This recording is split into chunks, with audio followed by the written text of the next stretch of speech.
இப்ப நான் அண்ணங்கிறனால செல்லமா கேள்வி கேட்கிறேன். என்னங்க ஒன்றும் பேச மாட்டேங்க, நான் பேசிக்கிட்டே இருக்கலாம், இன்னைக்கு மாலை வரைக்கும் பேசிக்கலாம், அதுக்கே நேரம் பத்தாது, சொல்லிக்கிட்டே இருக்கட்டா. ஒரு அண்ணனா தம்பிக்கு சொல்ல வேண்டிய கடமை இருக்குல்ல, இப்ப நேரம் சந்திச்சு பேச முடியல, அதனால சொல்றேன் இதெல்லாம் தவறா இருக்கு அப்படின்னு நம்ம சொல்ல முடியாது. அப்ப இல்ல இல்ல அப்படித்தானா, சரி அப்படிதான். இதை வலிமையாக வந்த ஒரு தலைவர் எங்க ஐயா மருத்துவர் ராமதாஸ், அதுக்கப்புறம் எங்க அண்ணன் திருமாவளவன், அதுக்கப்புறம் வந்து ஐயா எங்க அண்ணன் வைகோ, அதுக்கப்புறம் ஐயா விஜயகாந்த். எல்லாரும் என்ன நாங்க எங்களுக்கு என்ன பிரச்சனைனே தெரியாம நீங்க எங்களுக்கு தலைவரா இருந்து நாட்டை ஆள்றீங்க, அப்படித்தானே? எவ்வளவு வேடிக்கையானது பாருங்க. கடவுள்கிட்ட போய் வரம் கேட்கும் போது, தவம் இருக்கும்போது கடவுள் வந்து உனக்கு என்ன வர வேண்டும் கேள்வி கேட்பான். ஏன்டா எனக்கு என்ன வேணும்னே தெரியாது, நீ எப்படா கடவுளா இருப்பாங்க? கடவுளுக்கு எல்லாம் தெரிஞ்சிருக்கணும்ல. அப்ப சீமானுக்கு என்ன வேணும்னே தெரியாத கடவுள் எனக்கு இப்படி கடவுளா இருக்க முடியும்? மக்களுக்கு என்ன தேவைன்னே தெரியாம, என்ன பிரச்சனைன்னு தெரியாம நீங்க எதுக்கு அதிகாரத்தில் இருக்கிறீங்க? நல்ல ஆட்சிங்கிறது நாடு மக்களும் சொல்லணும். அதுக்கு ஒரு தலைவர் தான் சுந்தரம்னு ஒரு இயக்குனர் வந்து நாம செய்த சாதனைகள்லாம் நீ படமா எடுத்து போட்டு காட்டலாம், திரையரங்குல நீசுரியல் மாதிரி வெளியிடலாம் ஐயா அப்படின்னா. அப்படியா என்ன பண்ணிட்டோம் ஐயா? பள்ளிக்கூடம் கட்டியிருக்கோம்யா, அப்புறம் ரோடு போட்டுக்கோம்யா, அப்புறம் அணையெல்லாம் கட்டியிருக்கோம்யா, அப்புறம் இதெல்லாம் பண்ணிருக்கோம். சரி, பள்ளிக்கூடம் கட்டணும், அதுல என்ன பண்ணுது? பிள்ளைகள்லாம் படிக்குது. அணை கட்டியிருக்கேன், ஆமா கட்டியிருக்கேன், அதுல என்ன பண்றாங்க? விவசாயம் எல்லாம் பயன்படுத்துறாங்களா? ஆமாங்க பயன்படுத்துறாங்க. சரி, ரோடு போட்டுருக்கோம், அதுல சனம் போகுதா? போகுது. அதுக்கு எதுக்கு படம் போட்டு காட்ட போற? அதான் பயன்படுத்துறானே மக்கள், ஜனத்துக்கு தான் தெரியும்ல, அதை நம்ம தான் கட்டணும், அதை பயன்படுத்துறோம்னா அப்புறத்துக்கு படம் போட்டு காட்ட போற? கர்மம், அந்த படம் எடுக்க எவ்வளவு செலவாகும் ஐயா? 2 லட்சம். ஐயோ, அந்த 2 லட்சத்துக்கு நான் இன்னும் 10 பள்ளிக்கூடம் கட்டு பிள்ளைகளை படிக்க வச்சிருக்கேன், போ சனியே. இப்படி ஒரு தலைவர் இருந்தான் காமராஜ்னு எங்க தாத்தா. அவனே சொல்லல நான் நல்ல ஆட்சி கொடுத்துக்கிட்டு இருக்கேன்னு. ஐயா,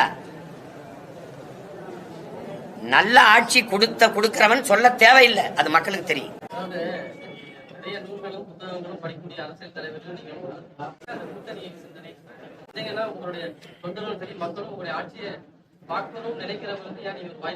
அதுதான் நீங்க தவறா சொல்றீங்க. நீங்க அது வந்து அது கூட்டணிங்கிறது அது ஒரு தற்கொலைக்கு சமம். கூட்டணிங்கிறது இங்க பாருங்க, கொள்கை, ஒரு கொள்கையாளன் எப்படி எந்த கொள்கையை விட்டு எப்படி போவீங்க? குறைந்தபட்சம் எது? இப்ப நான் ஒண்ணு கேட்கிறேன், மதுவை ஒழிக்கணும், உங்ககிட்ட கேட்கிறேன், மதுவை ஒழிக்கணும், யாரோட சேர்ந்து ஒழிக்கலாம்? ஊழல் லஞ்சத்தை ஒழிக்கணும், யாரோட சேர்ந்து ஒழிக்கலாம்? சரி, என் நிலத்தின் வளங்களை எல்லாம் பாதுகாக்கணும், நீங்க வந்தாலும் எம்சாண்டு, நீங்க வந்தாலும் எம்சாண்டு, நீங்கள் வந்தாலும் ஆத்து மணல் அள்ளுவீங்க, நீங்க வந்தாலும் ஆத்து மணல் அள்ளுவீங்க, நீங்க வந்தாலும் கமிஷன் வாங்குவீங்க, நீங்க வந்தாலும் கமிஷன் வாங்குவீங்க. இந்த கட்சிகள்ல எந்த கட்சியோட சேர்ந்து நீங்க நாட்டுக்கு நல்ல ஆட்சி கொடுப்பீங்க? அப்படி என்ன ஒரு அதிகாரம் தேவை கிடக்குது? அதிகாரத்துக்கு தனிச்சு நின்று வர முடியாதுன்னு உங்களுக்கு சொன்னது யாரு? இல்ல சொன்னது யாரு? இப்ப நான் ஆளல, என் தங்கச்சி ஆண்டுட்டு போறேன், என் தம்பி மகன் ஆண்டுட்டு போறான், எங்க பிள்ளைய ஆண்டுட்டு போகுது. என் சிந்தனை ஏடா இருக்கும். இப்ப நீங்க பைபிள், பகவத்கீதை, குர்ஆன் எல்லாம் தந்தவங்க இருக்காங்களா? இல்ல. ஆனா அதன்படி நடக்கிறதுக்கு ஒரு பெரிய ஒரு மக்கள் கூட்டம் இருக்கு இல்லையா? நாங்க இப்படி ஆட்சி நடக்கும், எங்க தலைவர் எங்களுக்கு கொடுத்தது இருக்குது, எங்க முன்னோர்கள் தந்தது இருக்கு. இப்ப நீங்க சொல்றீங்கல்ல ஐயா, ஒரு இது புகார பற்றின்னு எங்க முன்னோன்னு சொல்லியிருக்கான் வள்ளுவ பெருமகனார். குடிதழி கோலோச்சும் மாநில மன்னன் அடிதொலி நிற்கும் உலகுங்கிறான். மக்களின் தேவை அறிந்து குறிப்பறிந்து சேவை செய்கிற அமைச்சை, மன்னனை மக்கள் போற்றி தொழுவார்கள், உலகம் போற்றி தொழுங்கிறான். அப்படி எல்லாமே இருக்கு. அதன்படிதான் இப்ப நான் பேசிட்டு இருக்கிறேன். நான் கிடையாது, என் முன்னவர்கள் என்னுடைய மிச்சம் எச்சம், அதன் வழியில நான் நடக்கிறேன். அப்படிங்கும்போது ஒரு கூட்டணி வச்சாதான் வெல்ல முடியுங்கிறது அது வந்து தப்பு. அது வந்து அது எப்படி சொல்றது, தனித்துவத்தை இழந்து விட்டு ஒரு தலைமை உருவாகக்கூடாது, அது சரி வராது. என் முன்னவர்கள் செய்த வரலாற்று தவறை நான் செய்ய விரும்பல. அப்படிதான் வந்த எங்க ஐயா ஆதித்தனார், மாப்போசி, நான் பேசுற அரசியல தான் பேசினாங்க. கடைசியா இதே திராவிட கட்சிகள் எந்த கட்சியில எதிர்த்து அரசியல் தொடங்கினாங்களோ அந்த கட்சிகள்கிட்ட கூட்டணி வச்சாங்க. இதை வலிமையாக வந்த ஒரு தலைவர் எங்க ஐயா மருத்துவர் ராமதாஸ், அதுக்கப்புறம் எங்க அண்ணன் திருமாவளவன், அதுக்கப்புறம் வந்து ஐயா எங்க அண்ணன் வைகோ, அதுக்கப்புறம் ஐயா விஜயகாந்த். எல்லாரும் என்ன நாங்க எஜமா கோச்சுக்குறாரோன்ட்டு ஒரு தவறுன்னு தெரிஞ்சும் பேச முடியல. இப்ப இது தவறுன்னு நான் ஒருத்தர் இருக்கிறது உங்களுக்கு உறுத்துதுன்னா கட்சியே வேணாம்னு சொல்லிட்டு போனமே ஒழிய, சமரசம் செஞ்சு ஐயா கண்ணதாசன் சொல்றாரு பாருங்க, வாழ்க்கையில ஒரே ஒரு முறை நீ சமரசம் செஞ்சுட்டா உன் வாழ்நாள் முழுக்க நீ அதான்டா செய்யணும்ன்ற. இப்ப நான் கூட்டணிக்கு போயிட்டேன், நான் முதலமைச்சரா ஏற்று என் கனவை நிறைவேற்ற என்னோட வருவாங்களா? நான் சொல்றேன், வேளாண்மை அரசு பணியா மாத்துவேன், ஆடு மாடு வளர்த்தல அரசு பணியா மாத்துவேன், இந்த மீத்தேன் எடுக்கிற ஈத்தேன் எடுக்கிற திட்டங்களை நிறுத்திட்டா ஆடு மாட்டு கழிவு மக்கிய இலைதலை கழிவுல இருந்து மனித கழிவுல இருந்து பயோகேஸ் தயாரிப்பேங்கிறேன். அது என் பூமிக்கு எந்த இடையூறும் என் காற்றுக்கோ நீருக்கோ நஞ்சாகாதுன்னு நான் தயாரிச்சு எவ்வளவு வேணாலும் நான் இந்த எரிகாற்றை எடுத்துக்கிறேன்றேன். வருவியலா? நிலக்கரி வேண்டாம், திருந்து விடுகிற வளம். அணு உலை வேண்டாது, பேராபத்து. அனல் மின்சாரம் வேண்டாம், காற்றாலைக்கும் சூரிய ஒளிக்கும் கடலறை மின்சார உற்பத்திக்கும் போவோம்ங்கிறேன். வருவியலா? நீங்க ஆபத்தான திட்டங்களை எல்லாம் அரசு வச்சுக்கிறீங்க. அணு உலை வச்சுக்கிறீங்க, அனலை வச்சுக்கிறீங்க, பழுப்பு நிலக்கரியை வச்சுக்கிறீங்க. ஆனா சூழ்நிலைக்கு இயற்கைக்கு எந்த கேடும் தராத காற்றாலை இந்த காற்றாலையும் சூரிய ஒளியும் தனியார் கொடுக்குறீங்க. அப்ப எப்படி? இப்ப அணு உலையை நான் எதிர்த்து போராடும் போது அரசு கிட்ட இருக்கு என்னை குற்றவாளி ஆக்குற. ஆனா இங்க தனியார் முதலாளிக்கு 10,000 ஏக்கரை பறிச்சு நீயே கொடுக்குற. இப்ப இங்க பாருங்க, அவன் ஒரு அழகு மின்சாரம் 7 ரூபாய்னா 7 ரூபாய்க்கு தான் நான் வாங்கணும். ஆனா 7 ரூபாய்க்கு நீ மக்கள் கொடுக்க முடியுமா? கொடுக்க முடியாது. ஏன்னா ஓட்டு போட மாட்டேன், தோத்து போயிடுறேன். அப்ப என்ன பண்ற? நீ 2 ரூபாய் இழப்புல கொடுக்குற. அப்ப 10 லட்சம் கோடி கடனா வருது. இது என்ன ஆட்சி முறை? இந்த ஆட்சி முறை செய்ய முடியுமா? வந்த 3 ஆண்டுகளை 3 முறை மின் கட்டணத்தை உயர்த்திட்டீங்க. ஏன் உயர்த்தினீங்க? ஆனா எதிர்கட்சியா இருக்கும்போது நீங்க என்ன பேசுனீங்க? கரண்டை தொட்டால் சாக்கடிக்காது, கரண்ட் பிள்ளை கட்டாலே சாக்கடிக்குது பேசினாரா இல்லையா? எடுத்துக்காட்டுட்டா? அப்ப இந்த கட்சிகளோட போய் ஆட்சி செய்யணும். அப்படி ஒன்னு திரும்ப திரும்ப சொல்றேன், என் கால்களை நம்பிதான் என் பயணம். அடுத்தவர் கால்களை நம்பி என் பயணத்தை தொடர முடியாது. அடுத்தவன் தோல் மேல ஏறி நின்று நான் உயரமானவன் என்று காட்டுவதை விட தனித்து நின்று உண்மையான உயரத்தை காட்டுவதே மேன்மையானதுங்கிற கோட்பாட்டை படிச்சவன் நான். அதனால அது சரியா வராது. 20 நாடுகள் சுத்தி வளைச்சு தன்னை சூழ்ந்து நிற்கும் போதும் தனித்து நின்று சண்டை போட்ட வீர மறவன் பிரபாகரனின் பிள்ளைகள், இங்க இருக்கிற பிள்ளைகள். தனிச்சு நிற்பேன், என் மக்களை நம்பி நிக்கிறேன், என் மக்களை நேசித்து நிற்கிறேன். 8 கோடி மக்களை நம்பி 8 கோடி மக்களோடு சேர்ந்து நிற்கிற ஒரு அரசியல் கட்சி நாம் தமிழர் கட்சி. மக்களை அவர்கள் நம்பல, கட்சி தலைவர்களை நம்புறாங்க. நான் என் மக்களை நம்புறேன், நிக்கிறேன், தனிச்சு நிக்கிறேன், தனித்துவத்தோடு நிக்கிறேன். அதுல போய் கூட்டணி வச்சு அற்பப்பதிங்க பாருங்க. தற்காலிக தோல்விக்காக நிரந்தர வெற்றி இழக்க தயாரா நான் இல்ல. நேரு பிரதமரானதுக்கு முன்னாடி என்றாவது ஒரு நாள் தோற்க போகிற ஒரு கோட்பாட்டை ஏற்று அதன் வெற்றிக்காக இன்று நான் பாடுபடுவதை விட என்றாவது ஒரு நாள் வெல்ல போகிற ஒரு கோட்பாட்டை ஏற்று தத்துவத்தை ஏற்று அதற்காக போராடி தோற்பதையே மேன்மையாக கருதுகிறேன். அது எனக்காக சொன்னதுதான். அப்படிதான் நான் எடுத்துருக்கேன். கூட்டணி என்பது எனக்கு சரிப்பட்டு வராது. நான் இங்க பாருங்க ஒரு பெரிய கனவு கொண்டிருக்கேன். அதை நாங்க செய்யும் போது இப்படி பாருங்க, தனித்திறன் கல்விக்கு முன்னுரிமை. அது என்ன தனித்திறமைன்னு பேசிட்டு ஒரு நேர்மையான ஆட்சிக்கு வரும்போது ஒரு அப்பா நல்லா இருந்தா தன் பிள்ளைகளையும் நல்லவனா வளர்க்கணும்னு நினைப்பான். ஒரு அப்பன் கேடு கட்டவனா இருந்தா அதை பத்தி கவலைப்பட மாட்டான். ஒரு நேர்மையான தலைவன் ஆட்சி ஆளும் போது தன் மக்கள் சரியா இருக்கும்னு நினைப்பான். ஒரு நேர்மையற்றன் வரும்போது தன் மக்களையும் நேர்மையற்றவர்களை ஆக்க வேண்டிய தேவை இந்த தலைவர்களுக்கு இருக்கிறதுனால நீங்க என்னை கேள்வி கேட்கிற எந்த தகுதியும் இல்லாம உங்களை ஆக்க வேண்டியது இருக்கு. அதனால நான் அடிக்கிற கொள்ளையில, நான் வாங்குற லஞ்சத்துல உங்களுக்கு பங்கு தரேன். அதுதான் ஓட்டுக்கு நோட்டு. விளங்குதுன்னு நினைக்கிறேன். அப்ப ஒரு நேர்மையற்றவன் என்ன பண்றான்? நாட்டு மக்களையே நேர்மையற்றவன் ஆகிறான். இதான் இங்க இருக்கிற பேராபத்து. ஒரு தலைவன் என்பவன் தான் தான் இந்த விடுதலையை பெறுவேன்னு இருக்கக்கூடாது, நான் தான் இதை செய்வேன் இருக்கக்கூடாது. எனக்கு பின்னாடி வர்ற தலைமுறை இதை செய்யுங்கிற நம்பிக்கை கொண்டவனா இருக்கணும். அப்படிதான் எங்க முன்னவர்கள் இருந்தாங்க. அதனால எங்க காலத்தில் வென்றால் மகிழ்ச்சி, இல்லைன்னா இன்னொரு தலைமுறைக்கு கையளிக்கிறான். அவ்வளவுதான். இது ஒரு தொடர் ஓட்டம், ரிலே ரேஸ். அவன் ஓடி வரான், ஒரு சுடரை என் கையில கொடுக்குறான், நான் ஓடுறேன். முன்னவர்கள் சுடர் எடுத்து தோள்கள்ல கால்கள்ல வலு இருக்கிற வரைக்கும் ஓடுறேன். இல்லைன்னு இன்னொரு தலைமுறைக்கு கடத்திட்டு சாகுறேன். அவன் ஓடுவான். அவ்வளவுதானே. இதுல போய் அவரோட நில்லு இவளோட நில்லுன்னா சரி, யாரோட போய் நிக்கிறது? சரி, ஐயா எடப்பாடி கிட்ட போயிட்டேன். போய் எடப்பாடி ஐயா ரொம்ப நல்லவர், ஊழலற்ற ஆட்சி தந்தார், இவரோட நின்று இவருக்கு வாக்கு செலுத்துங்கன்னு ஓட்டு கேட்டு திருப்பி அவர் சரியில்லைன்னு நம்பி சொல்லுவேன். நான் என் மக்களுக்கு முன்னாடி இல்ல பிஜேபியோட போயிட்டோம் என்ன சொல்லுவோம், இல்ல காங்கிரஸோட போயிட்டோம். எந்த கட்சியோட போகலாம்? காங்கிரஸோட போயிட்டா எனக்கு காவிரி நதி நீர் வந்துருமா? இல்ல பிஜியோட போயிட்டா கச்சத்தீவை மீட்டுருமா? இல்ல காவிரி நதி நீரை தந்துருமா? அது கோயிலை விட்டே வெளியில வராது. என் குடிசைக்கு வருமா? வருமா சொல்லுங்க. அது சாமியை பத்தி பேசும், நான் வாழ்ற பூமியை பத்தி பேசுமா? என் மலையை வெட்டி மணலை என் தாயின் மாற எடுத்து விற்கிறானே, என் பூமி தாயின் மாற நான் துடிக்கிறேனே, இவ யாராவது துடிப்பாங்களா? அப்புறம் சரி, தாமிரபரணி ஆறு நஞ்சாயிருச்சு. நஞ்சாக்குனது யாரு? யாருடைய ஆட்சியில? இயற்கையின் அரும்பெரும் கொடையை, பூமி தாயின் ரத்த நாளங்களை நீங்க நஞ்சாக்கிட்டீங்களே. 81 விழுக்காடு விஷமாயிருச்சு. இப்ப என்ன இருக்கு எங்களுக்கு? இப்படியே என் பிள்ளைகளை விட்டு போட்டுமா? இப்படியே விட்டு போட்டுமா? அந்த நஞ்சு உலகத்துல கந்தக துகளை சுவாசிக்கிறோம். இது இப்ப ஒரு போத்தல்ல தண்ணி இருக்கு, அது குடிக்கிற திறன்ல இருக்குன்னு யார் எனக்கு உறுதி தருவா? யாரு தருவா? மருத்துவ சான்று இருக்கா? இல்ல ஐஎஸ்ஐ முத்திரை இருக்கா? அதுல இருக்குதா? ஐஎஸ்ஐ முத்திரை இருக்குதா? அரசு கையெழுத்து இருக்குதா? யார் அந்த முதலாளி? தண்ணீரில் மனித ஆற்றலுக்கு, மனித உடலுக்கு ஒரு ஆற்றல் தேவைப்படுது. அதுதான் மினரல்னு ஆங்கிலத்துல பேரு. அதுல கண்ணுக்கு தெரியாத பல கோடி நுண்ணுயிர்கள் இருக்கு. பாக்டீரியாக்கள், பூஞ்சைகள், காளான்கள். அதுதான் மனித உடலுக்கு ஆற்றலை தருது. நல்லா கவனிங்கய்யா. அதை இவன் சுத்திகரிக்கிற பேர்ல கொல்றான். எந்த மினரலை கொன்றானோ கொன்னுட்டு அதுக்கு பேர் வைக்கிறான் மினரல் வாட்டர்.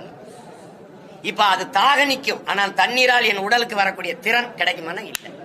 இதை யாராவது மறுக்கிறாங்களா? மருத்துவர் யாராவது மறுக்கிறாங்களா? இல்ல யாராவது ஆய்வறிஞர்கள் யாரும் சொல்றாங்களா? எல்லா இடங்களும் சிக்கல். அப்ப இது இப்ப நீங்க ஒண்ணு பாருங்க, இப்படி பாருங்க. அணுவுல இந்த மண்ணில் வந்து கொண்டு வந்து வச்சது யாரு? இந்திய கட்சிகள். அனுமதிச்சது யாரு? திராவிட கட்சிகள். ஸ்டெர்லைட்டை கொண்டு வந்து வச்சது யாரு? இந்திய கட்சிகள். அனுமதிச்சது யாரு? இந்த முதலாளி அணி அகர்வால் எங்க இருக்கான்? லண்டன்ல இருக்கான். ஆனா அவன் அங்கிருந்துகிட்டு இந்த ஸ்டெர்லைட் எங்களுக்கு பாதுகாப்பும்பான். உங்களுக்கு வித்த நாடு ரஷ்யா, அதனுடைய செர்னோபில்ல இந்த அணுவுல வெடிச்சது. அதுக்கு எவன்டையும் பதில் இல்ல. 1,00,000 ஆண்டுகளுக்கு பக்கத்தில் வராதிங்கன்னு பெரிய இரும்பு வேலியை போட்டு மூடிட்டான். அதுக்கப்புறம் போய் கையெழுத்து போட்டு கொண்டாந்து இந்த அணுவிலேயே தலையில கட்டிட்டு போயிட்டியே. மின்சாரம் உங்க எல்லாருக்கும், அழிவும் சாவும் எனக்கா? அப்ப எல்லாம் தெரிஞ்சுக்கிட்டு என்னை போய் கூட்டணி வைனா நான் ஒருத்தர் இருக்கிறதா உங்களுக்கு உறுத்துதுன்னா நான் போறேன். பேசுறதுக்கு கேட்கறதுக்கு ஒருத்தனாவது இருக்கானே இருக்குல்ல.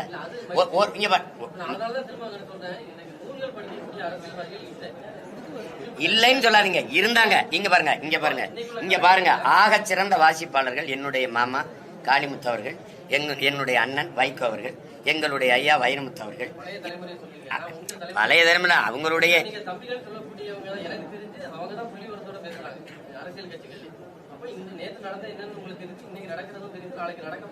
இல்ல. நாங்க வந்து வாசிப்பது போல வாசிப்பது இருக்கணும்னு நினைக்கிறோம். கற்றறிந்த சான்றோர்கள் நமக்கு தந்திருக்கிற அந்த அதை படிச்சு சொல்லணும்னு. ஒரு நூலகம், ஒரு புத்தகம் எழுத பாதி நூலகத்தை படிக்கணுங்கிறாங்க. நான் இறை என்பவையும் ஐயா வைரமுத்தையும் எஸ் ராமகிருஷ்ணனையும் பார்க்கும்போது எனக்கு பொறாமையா தான் இருக்கு. நடா இந்த மனுஷங்க இது இப்படி எழுதி குவிக்கிறாங்கன்னு நினைக்கும் போது பொறாமையா இருக்கு. வெளிப்படையா சொன்னா கோமா கூட இருக்கு. ஐயோ அப்படின்னு இருக்குது. ஏன்னா நான் எதுக்கும் பயப்பட மாட்டேன். என் நூலகத்துல நுழையும் போது மட்டும்தான் நான் நடுக்க வரும். ஏன்னா எல்லாரும் என்னை சிரிக்கிற மாதிரி இருப்பேன். சிங்கமா வராண்டா, அறிவிட்டவே வராண்டா, டே ஒன்றும் தெரியாத வராண்டான். ஏன்னா எந்த புத்தகத்தை எடுத்தாலும் நமக்கு ஒன்றும் தெரியலன்னு சொல்லும். எங்க தாத்தா தெய்வத்திருமகன் முத்துராமலிங்க தேவர்கிட்ட அறிவுனா என்னன்னு கேட்கிறேன். நம்ம அறியாமை எவ்வளவுன்னு அளந்து காட்டுற கருவிதாண்டா அறிவுன்னு. அதுதான் உண்மை. நீங்க படிக்க நமக்கு ஒன்றும் தெரியலன்னு அது சொல்லிக்கிட்டே இருக்கும். அதனால அது நீங்க என்ன நடக்குது நம்மளை சுத்தி நம்ம படிச்சான்னு தெரிஞ்சுக்கணும். அப்ப என்ன வரலாறு படிக்கலைன்னா என் முன்னோர்கள் வாழ்ந்ததெங்க வீழ்ந்ததெங்கன்னு எனக்கு தெரியாது. அப்ப நான் படிக்கணும். படிச்சாதான் அப்ப கடந்த காலம் தெரியாதவனுக்கு நிகழ்காலம் இல்லை, நிகழ்காலம் இல்லாதவனுக்கு எதிர்காலம் இல்லை. இவ்வளவுதான்.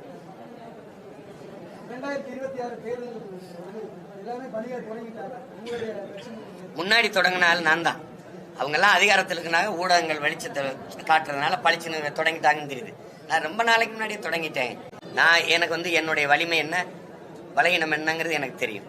என்கிட்ட காசு இல்லை, எனக்காக பேச ஊடகங்கள் இல்லை. அதனால நாங்களே தான் பேசணும். அதனால நாங்கள் வேகமாக ஓடுவோம்.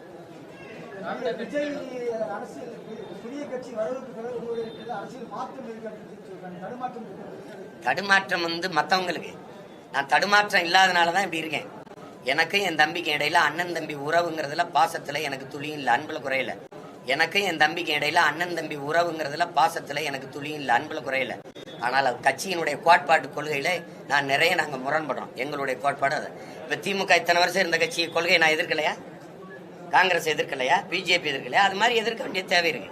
எங்களுக்கு ஒரு தத்துவம் இருக்கு, அதுக்கு அது ஏற்புடையது இல்லை. இப்ப எங்க அண்ணன் கமலஹாசனை நாங்க ஒன்னும் எதிர்க்கல.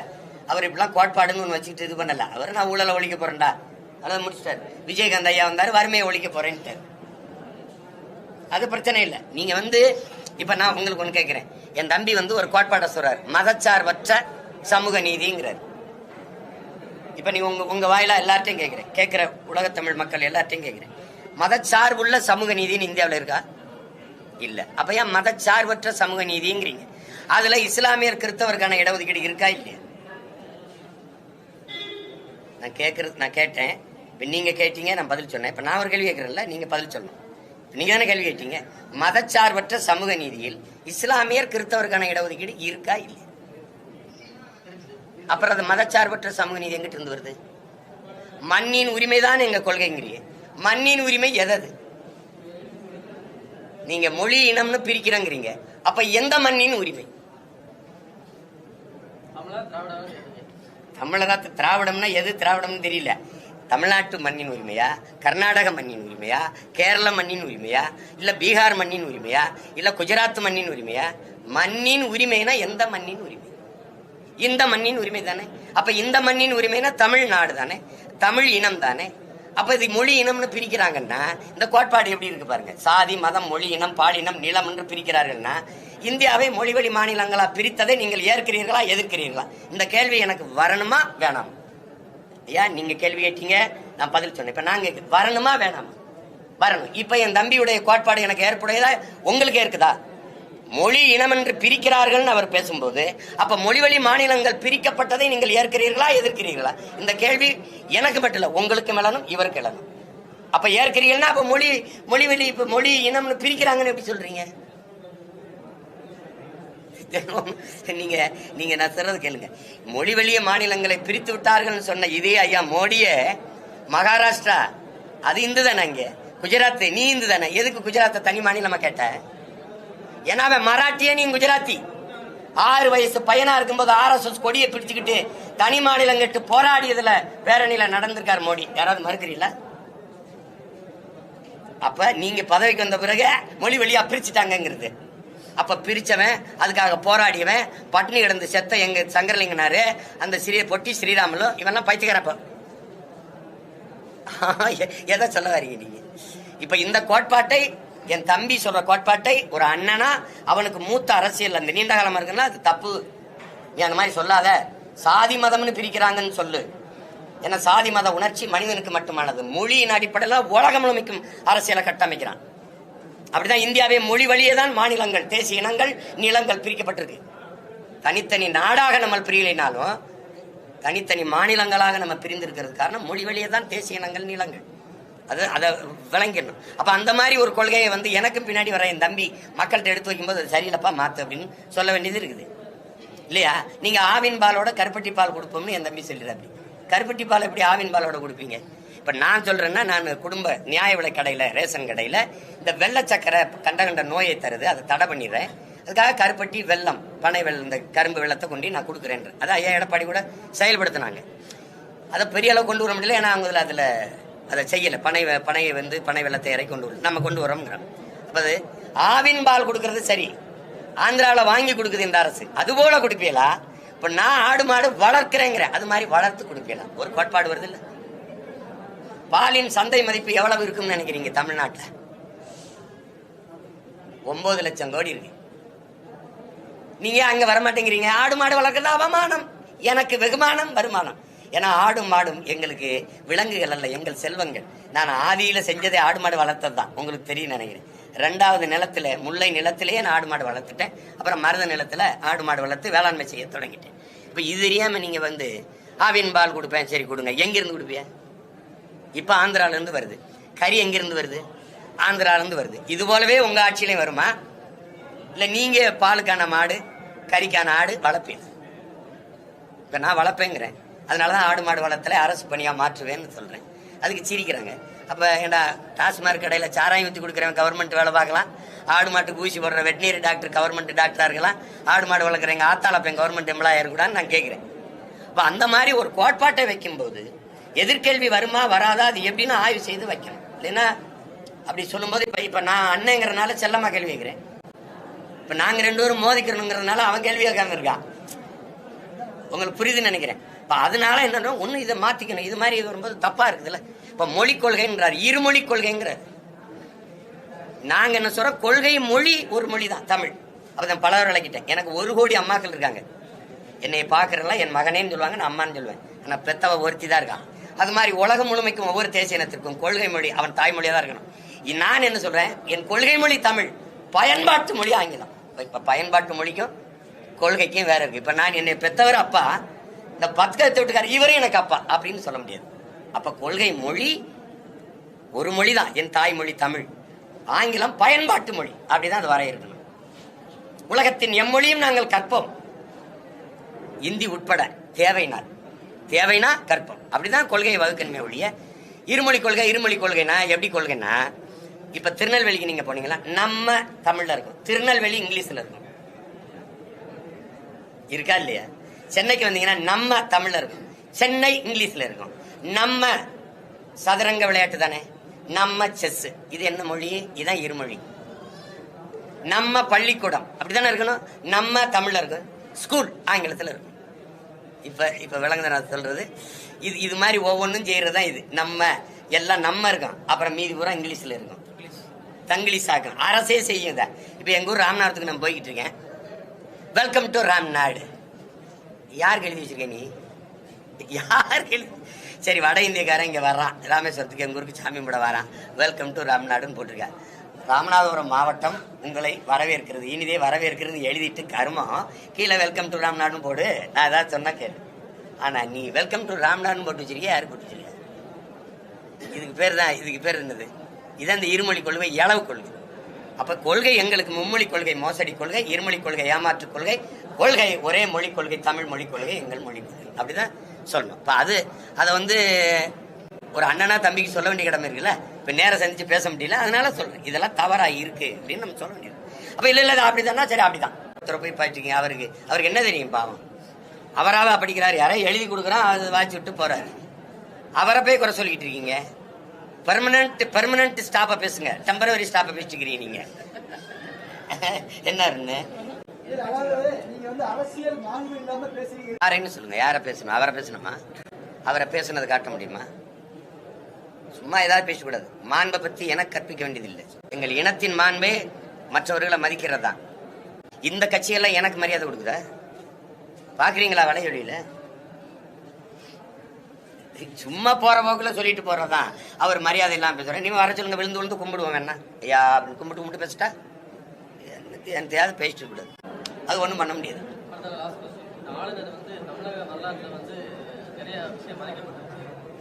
யார் சொல்றது? அதை ஏற்கிறேன். திராவிட ஆட்சியாளர்கள், திராவிடர்கள் வந்து தமிழர்கள் அடையாளங்களை மறைத்தார்கள்ங்கிறத ஏற்கிறேன். அதுக்கு முன்னாடி RN ரவி கோஷ்டினர் தான் ரொம்ப மறைச்சாங்கிறதையும் அவர் ஞாபகத்தில் வச்சுக்கணும். உங்களுக்கு புரியுதுன்னு நினைக்கிறேன்.